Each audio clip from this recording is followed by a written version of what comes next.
This next one says median neuropathy post-surgery. So this lady, Vanja, at the time of this, she's 41 years old. Now, right-handed professional cook, very important, because she was having carpal tunnel issues, went for surgeries on her right hand, two in fact, and it didn't go well.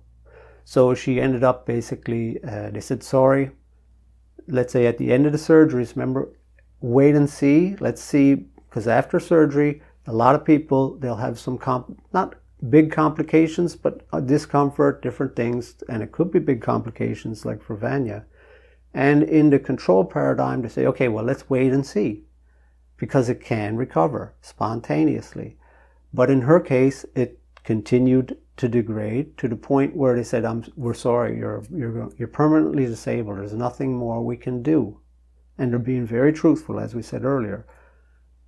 So she's, you know, perhaps not that happy about this situation. So this creates opportunity for her, because now she starts to look, actively look, is there anything else that can be done? And when we look here, you know, for us, why we're showing this case is because it creates this question, is recovery possible after surgical complications?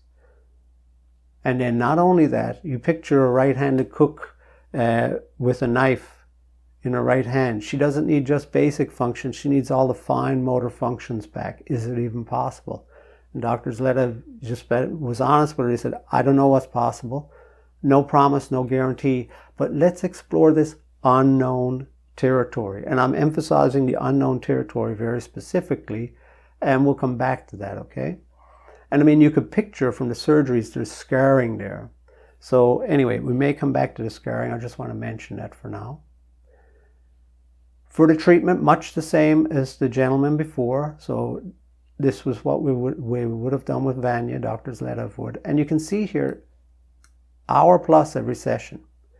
And instead of a very short duration recovery as the previous gentleman, it took several months for Vanja. And it wasn't a straightforward process, because she had periods where she, let's say, she was feeling better, and then relapse, and then feeling better, and then relapse.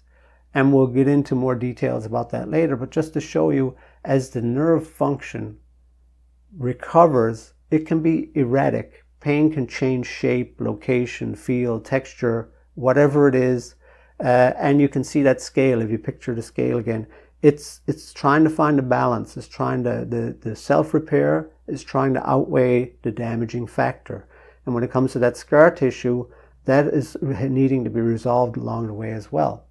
The nerve is needing, and the tissues around it are needing to resolve it, okay?